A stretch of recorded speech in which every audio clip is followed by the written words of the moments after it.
So the health analysis is the entry point to the clinic. Most of the patients will either contact the front desk or go online to schedule an appointment. We have a great scheduling system now. It's really easy to get in. The people who succeed are invested in their health and in their future, and we help you figure out what's important to you and how we can help you with that.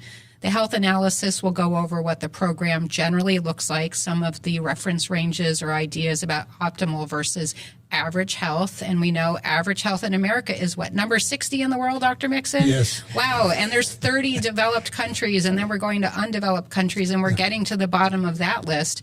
And so that tells us that if we go through regular medicine channels and pick what they call normal, we're going to fail. If you do the in-body and the A1C finger stick at the initial test, it gives us an idea of what you've got to work on for body weight, which we were talking about, muscle versus fat, and then average blood sugar, which is one of the predictors of long-term disease or health, depending on where you fall on the diabetes, pre-diabetes scale.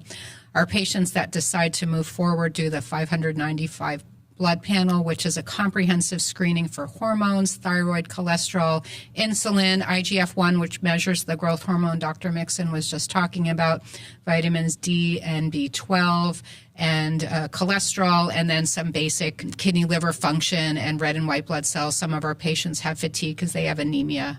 Some of them have fatigue because they have diabetes they don't know about. Some have infections they don't know about, and a lot of these things will crop up. We aren't screening for cancer at that time, and then they sit down with us about 3 weeks later to go over the results and figure out their plan, and the plan is always specialized to what the patient goals are. There's a lot of overlap, as Dr. Mixon points out. If you're addressing your sex hormones, you're addressing your muscles. If you're addressing your muscles, you're addressing your heart, your liver, your diabetes, and cancer risk.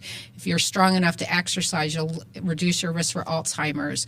And so people think that they're different doctors and different goals and different drugs, but a lot of the things we do cover all of your cells, and all of your cells are part of your long-term goals of happiness and wellness into our golden years. So you have to address the whole, not just piece by piece. That's where modern medicine has gotten us in trouble, is giving the patient a different doctor for every problem they had, instead of looking at the part that they're all related to each other.